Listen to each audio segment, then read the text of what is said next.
Welcome to another episode of Behind the Dreamers with the Starter Girlz. I'm Jennifer Loading. And I'm Brianna Drelis, and we're talking to the achievers, the dreamers, the magic makers, and the creators. These are our friends, these are your friends, and they are living the extraordinary. Today's episode is brought to you by Walt Mills Photographer of Glad Models Agency. If you are here in the Dallas or surrounding area and looking for some photography work, check out Walt Mills. You can learn more about him and his work at photosbywalt.com. All right, super exciting. We're not in studio today. Yes. We're out on location. Isn't this right. fun? It is fun. It is fun. This is So, exciting. Where are we at, Brianna?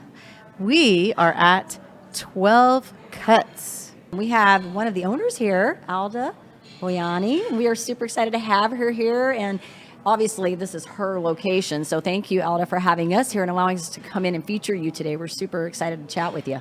Thank you. I'm so excited to be here. You guys come here at my location. Awesome, awesome. All right, well, I think we are ready to open this up. So, Alda, we want to talk a little bit about your background, what led to 12 Cuts, because it's my understanding that you came here back in the day and was kind of the head up on working with Fogo de Chao. Mm-hmm. So back us up and tell us a little bit about this journey. So we're talking about how I come here. So I arrived in 1997 with the company, and I worked for the company for almost 26 years, started in Brazil here.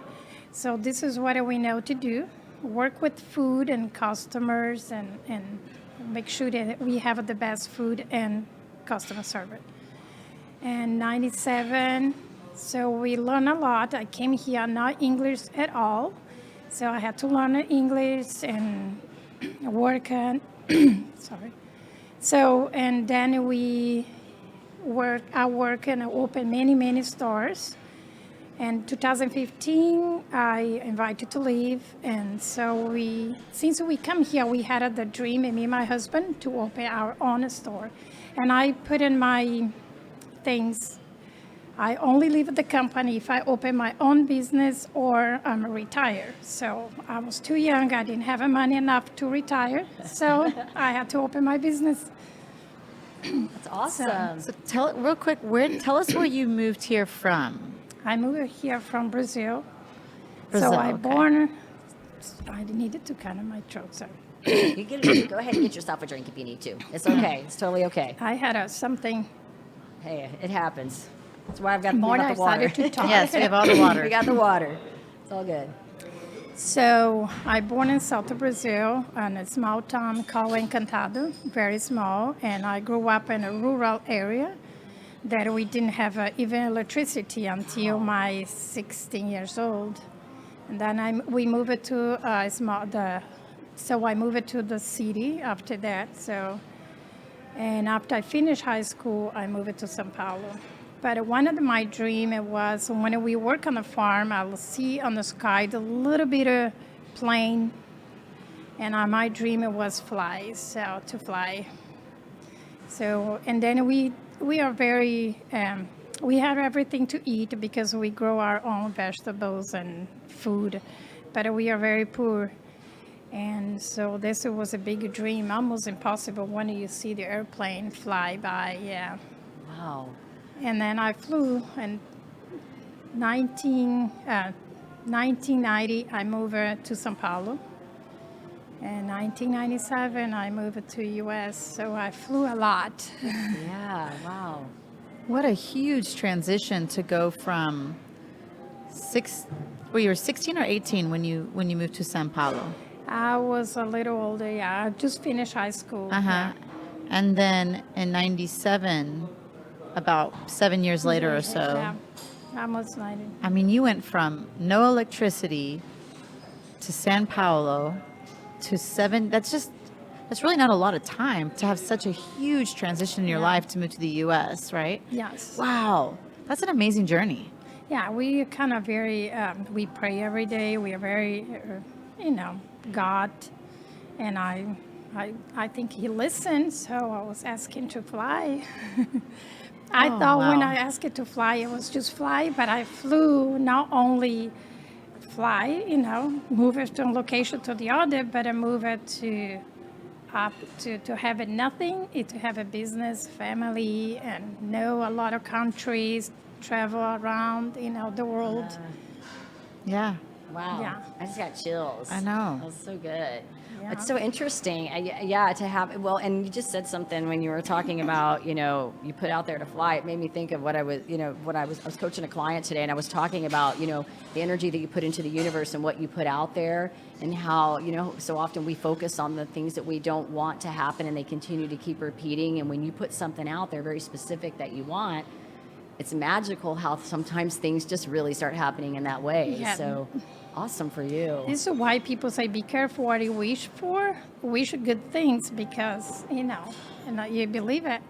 And Yeah. control what you're thinking. Think positive every day. This is what I do every day. Even though I have the worst problem, I kind of control my mind. I said, no, I only think positive every day. So Yeah. not bad time, nothing. Everybody was worried about the COVID. I was not worried. I was very positive and never got sick. And because Good for you. putting your mind positive, that Yeah, it's important, definitely. It's hard for people, a lot of people to understand that, I always say, where your focus goes, energy flows. So Yep. whatever you're fixating on right now is probably going to continue happening until you change your thinking, your stinking thinking, right? Yes, Stinking absolutely. thinking. So yeah. good. So I had a question. Do you have, I had one and then I lost it. Did you have a question? Well, no, I just, I guess if you could take yourself back to that little girl who's looking up at the sky and she sees a airplane flying over, what gave you the gumption, so to speak, coming from a small rural town to move to a big city? What was that for you? Because did a lot of your family do that? Did many of your family, No. or were you kind of the black sheep, so to speak, who actually went off? I was the only one. So we are a family of 6 sisters.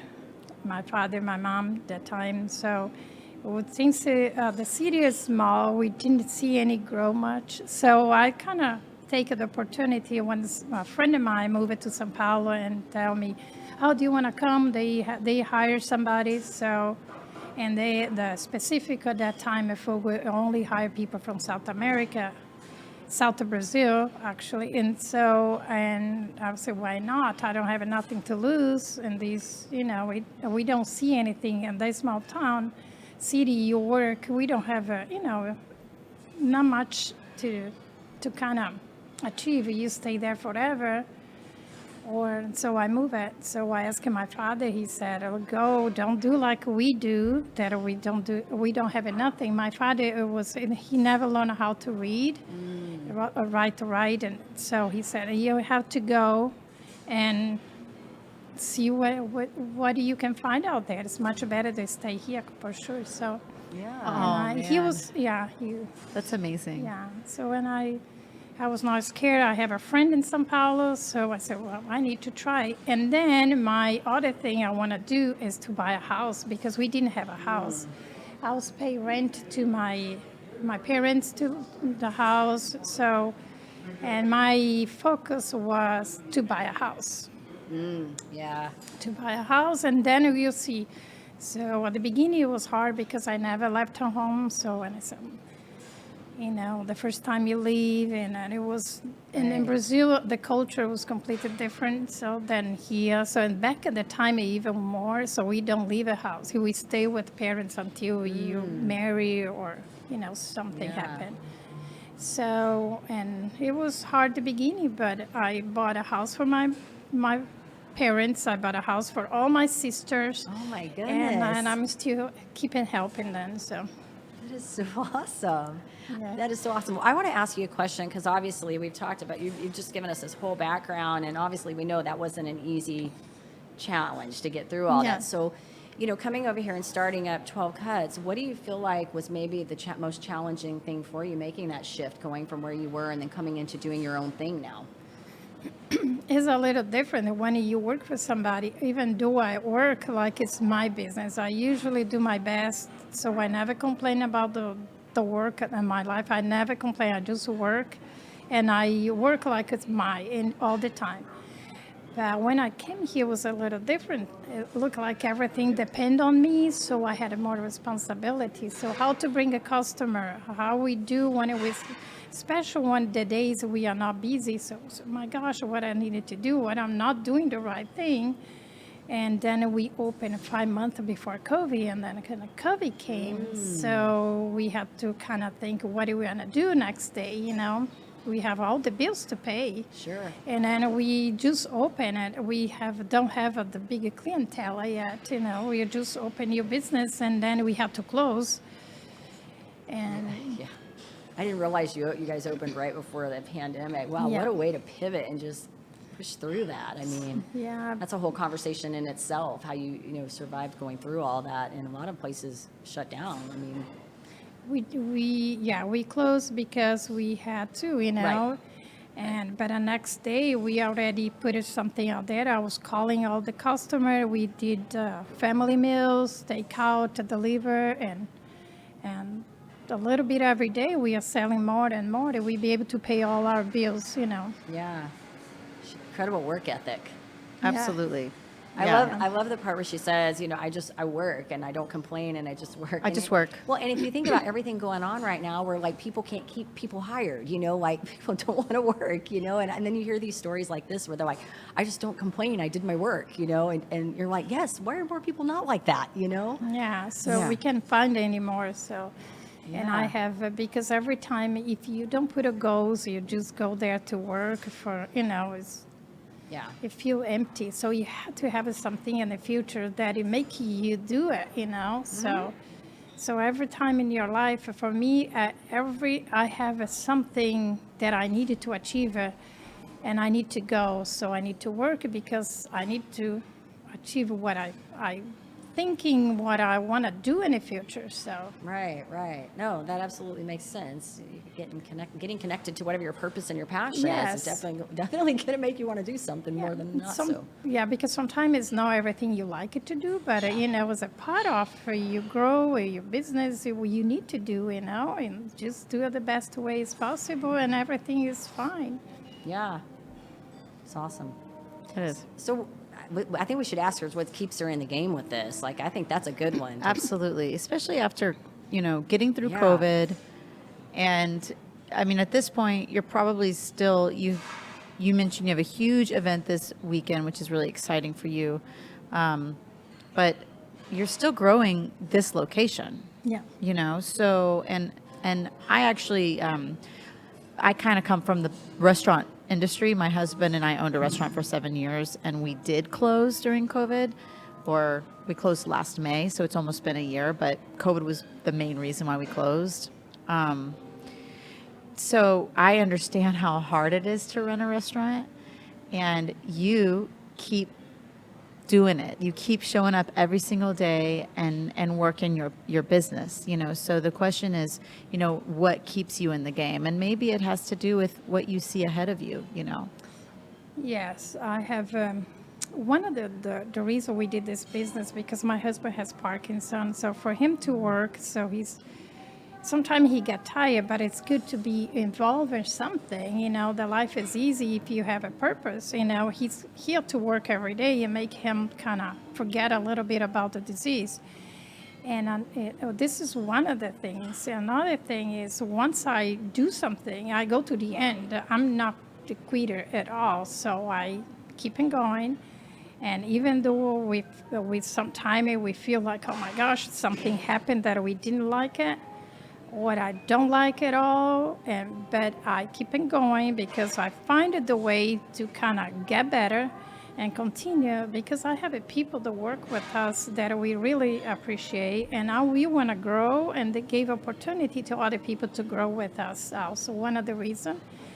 And when we started this, my plan is to open 1, 2, 3. Of course, we kind of slow down because we have to kind of make the business, we have to close, and so now it's better, but we still have a challenge with people working, so to find the right people and to have a full team all the time, so we keep it, but it's a part of the business. We understand this is a part of the restaurant business like that.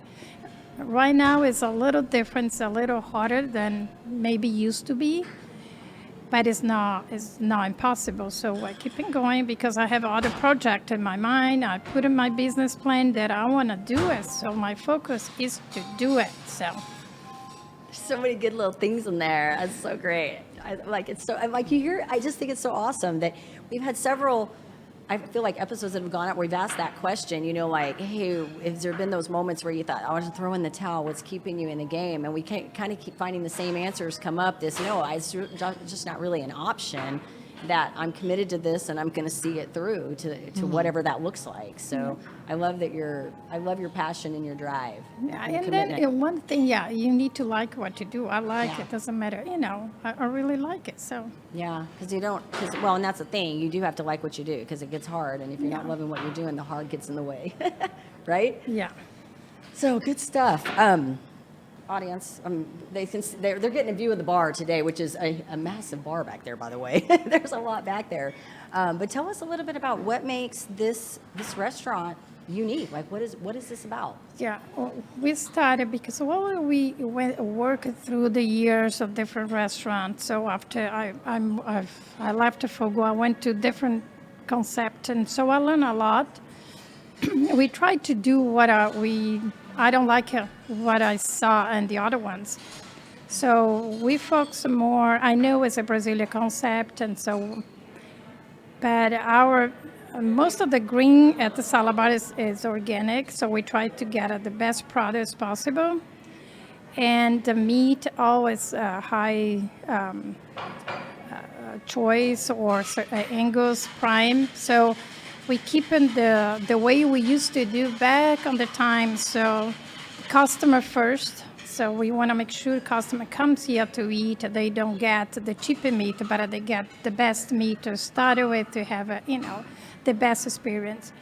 And to work as a family, so we work is not like we have to do this. No, we are kind of open, flexible to work with employees and everybody. So it's kind of family, and it is real family. So this is like Yeah, and I have eaten here before. It is good, by the way.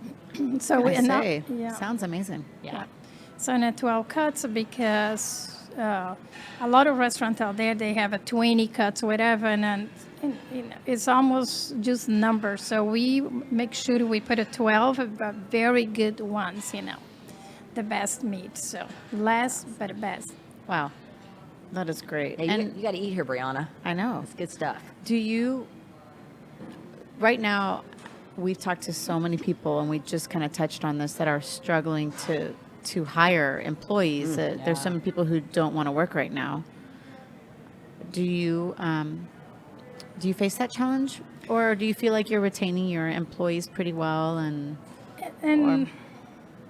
yes, a challenge we have all the time, especially in new business and people. We don't have right now we are building our 12 cuts is more recognized out there. Before it's something new and people doesn't trust much. Right.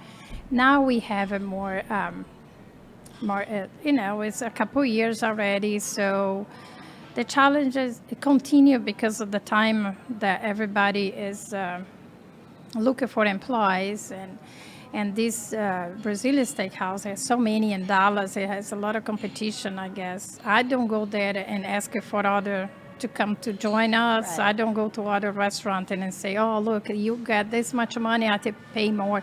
But people are doing that, so we have a more challenge on this industry because a lot of people... They are doing that. Yeah. They're poaching. They're poaching. We are not going to my competition and say, look, I gave it, I'm a very, I think everybody has to do, I don't know, so I'm a very ethical, so I'm... Yeah. So I want people stay because they really like it. So we pay very well. We pay very, very well. So, and because I don't have a bottom line that I needed to have this much percentage on net income, so we don't have that. So I can share it with my employees for sure, to give them more. And but it's still some kind of different challenge. And then restaurant right now is probably not just me, just us, but everybody out there.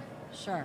But I think there's a couple things there. I mean, the idea that you're taking care of your employees, I think that's huge, because people don't really always stay in one place because, you know, it's convenient or it's the highest, but they stay because they like the culture and how they're being treated and how they're feeling there, you know. And so I think that's important what you're talking about there, because we are very clear. I not promise that whatever we promise, we deliver. Deliver. So we don't promise, but a lot of things are out there that is it's not good. I think it is people promise things and they move it, they leave it for a few dollars, and actually it was not what it was promised, because, you know.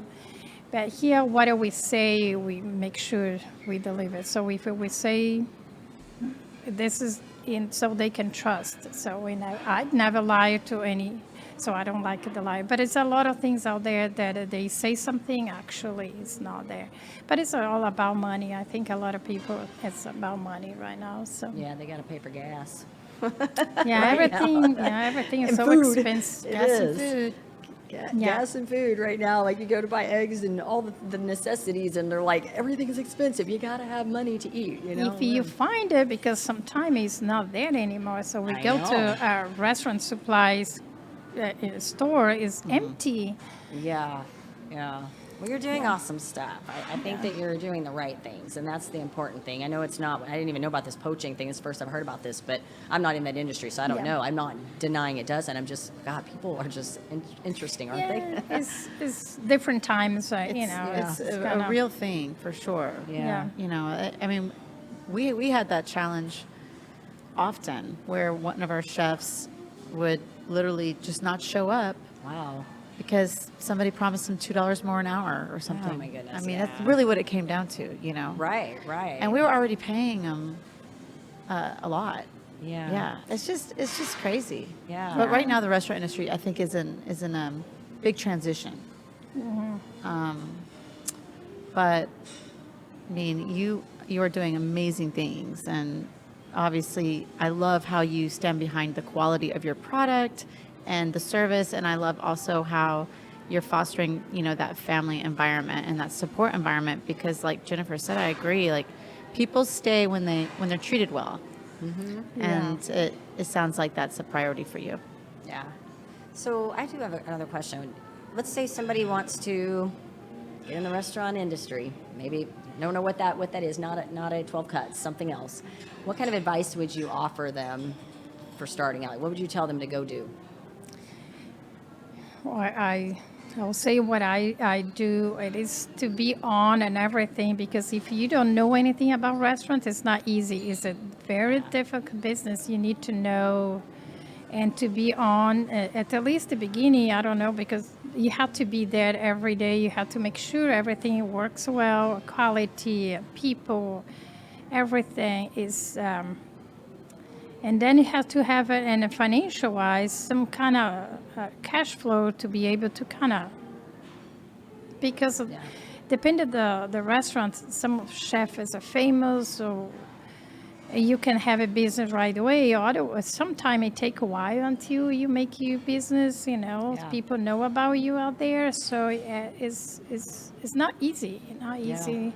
Used to be probably easier, but now it's so it has to be on there every day and check everything, the expenses, make sure what do you buy, what do you you pay for, everything. Yeah. Brianna's totally nodding her head. She's in agreement with you. She's Yes. like, check, been there, check, been there. Yeah. And I haven't, Yeah. but I can totally respect it, because I can imagine, you know, I think just being in business for yourself already requires you to show up and be present, but you've got way more overhead, more things going on in this particular environment.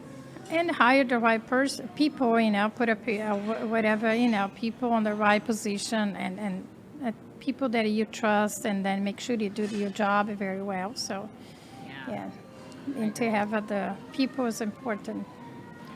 I find that there's so many people who are like, oh, I've always wanted my own bar, or I've always wanted my own Right. restaurant, and every time I hear that, I'm like, don't do it. Because ultimately, those people have never worked in a restaurant or never worked in Yeah. a bar. They don't know And, what it takes. here we have Alda, who has, before she opened her own restaurant, 20 Right. years experience or whatever. And she did her own Or- customer discovery. Yeah, and so even with that type of experience, it's still hard to run a restaurant. Yeah. So it's like all of these, I don't know. It just always concerns me when I hear people who have zero experience in the restaurant industry want to do it. Like, Yeah. seriously want to do it. Well, that's when they really need to get out and do a lot of customer discovery before they try to open. And that's where people fail in business a lot of times is they either, like you just said, don't have the experience or they have no customer discovery. They've done nothing to even know if their thing's going to be viable. Like, is it going to be sustainable? Because they don't even haven't gone out and looked at this. Like, Or are talk they- to people. Exactly. Yeah. Well, that's what that customer discovery Yeah. is. It's getting out, and I'm working with this accelerator right now. We keep talking about that. Like, you have to have 100 interviews with people if you're trying to start something and you're like, you're starting a brand new something here, and you talk to 100 people and ask questions before you go try to, because how do you find out who your people are, your Sure. clientele, right? Yeah, Unless you're in it. But some location, you can find a good location that is trained location. That is good, easy Yeah. to make it. But if you don't do the right thing inside, only location is not going to help you. But a location has a lot to do to help for sure, Yeah.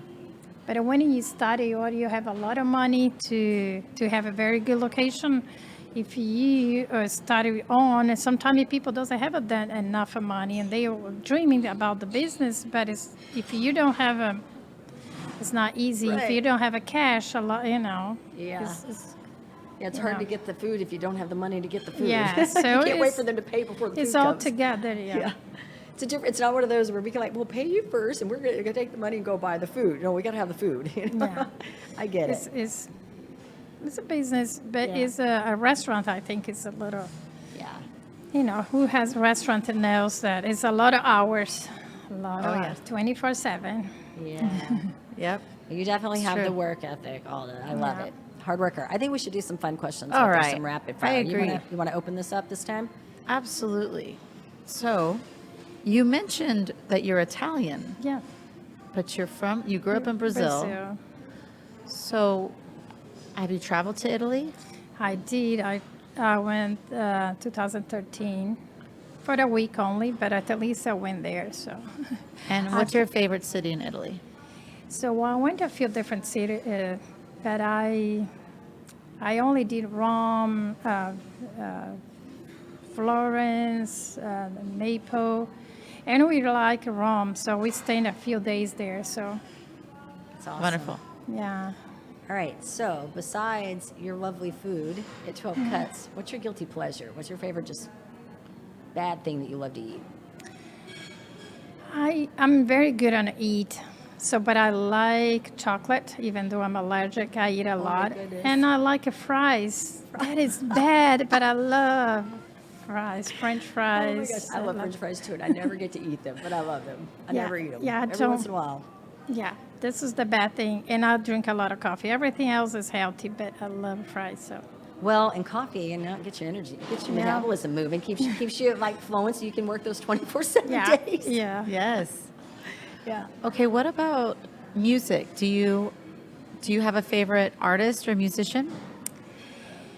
I'm not very good on that thing. So I listen. I like all kind of music, but here we listen from Brazil. We put like a bossa nova. But I like. Since I'm a very religion, I listen a lot of Christian music lately. So Awesome. Very cool. All right. Let's see, Alda. Do you have a favorite book? I read a lot of books in the past. Now I don't have the time, but Yeah. I read a lot. One of these, I read The Secret that I like it. The Secret. Yes, I have the video. Yes. Yeah, so one of those. And I don't remember. I'm very hard. Can You're busy. remember name it, but I read a lot of different books. The one that it was a very challenge to me. It was the Power versus Force, because my English is not that good. It was a little hard, but I read. Wonderful. I think you do pretty good. You did pretty good today. I think so too. Yes, I know. Sometimes it's hard. So we understood everything. So I think it was Okay. fine. It was good. I agree. This I has agree. been fun. I don't know if I have Absolutely. any more. I think we did good on that. It was fun. The rapid fire are always short. It's supposed to be short. We don't always get it succinct. We did pretty good today. Yeah, just to tell a little bit about the restaurant. So we open for lunch and Okay. dinner. Lunch Monday to Friday, dinner every day. Saturday, sometime I do a lot of event for Saturday lunch. So a lot of people take advantage because we don't charge a fees for that. So big groups. Okay. And Sunday we open 11 to 9, and so we have a private room. We have this bar for banquet. We do a lot of networking here. If somebody looking for networking, a space that is very good. And this bar and group.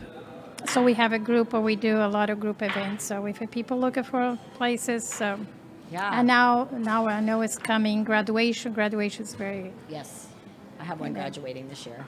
okay. So you have the place to look Yeah, at. I got to figure out who's coming. I just told him today, I'm like, you need to get your invitations out. They're all on the table. And he's like, are you going to do it? I'm like, no, you're going to do it. Get them all out. So, Alda, which website? Where do we send your people? We know where to send them. We're going to tie all this together, but where's your website that we want to send them to look at? Yeah, 12cutssteakhouse.com. 12cutssteakhouse.com. Okay. Yeah, or I they knew can what it co- was, but Yeah. we're just telling them. Okay. Perfect. Yeah. Okay, one last question about the private room, because so many people look for private Yeah. event spaces. How many people will it fit? We have a complete private room for up to 60, but we can open up, and then it's gonna be. It only has the door, but it's for the 150. Or we have a two size one for 60, another one for the 120. It can be 100. So Great. That's good. Wow. Yeah, that's good size. That is a good size. Yeah. Keep that in mind, people listening to the That's podcast. If you're right. here local, Yeah. good to That's know. Yum, yum. All right, this has been fun, Alda. You did a great job. We're Oh, excited we thank got to you. come see you and chat with you. And to our listeners, come check out 12 Cuts. It's amazing. Good food. Absolutely. It's beautiful in here, too. thank The- you. Everything looks really great. It does. All right. Well, we do want to say to our listeners, of course, if you enjoy our podcast, please be sure you give us a rating both on iTunes and Facebook, because we can't do this without you. And hit the subscribe button on YouTube. And before we leave, I do have a parting thought for you. This is going to be a quote from a new book I'm reading. Ah, I'm excited. The book is called Stop Living on Autopilot by Antonio Neves. And the quote is, "What you're chasing in life is a feeling that reminds you you're alive." Ooh, I like it. That just gave me chills. I That was a know. good one. It's a good That's a one. good one. I always know it's good when I get chills. I'm like, I need to get that. It's so good. So good. All right. To live the extraordinary, you must start, and every start begins with a decision. You guys take care, be safe, and be kind to one another. We will see you next time.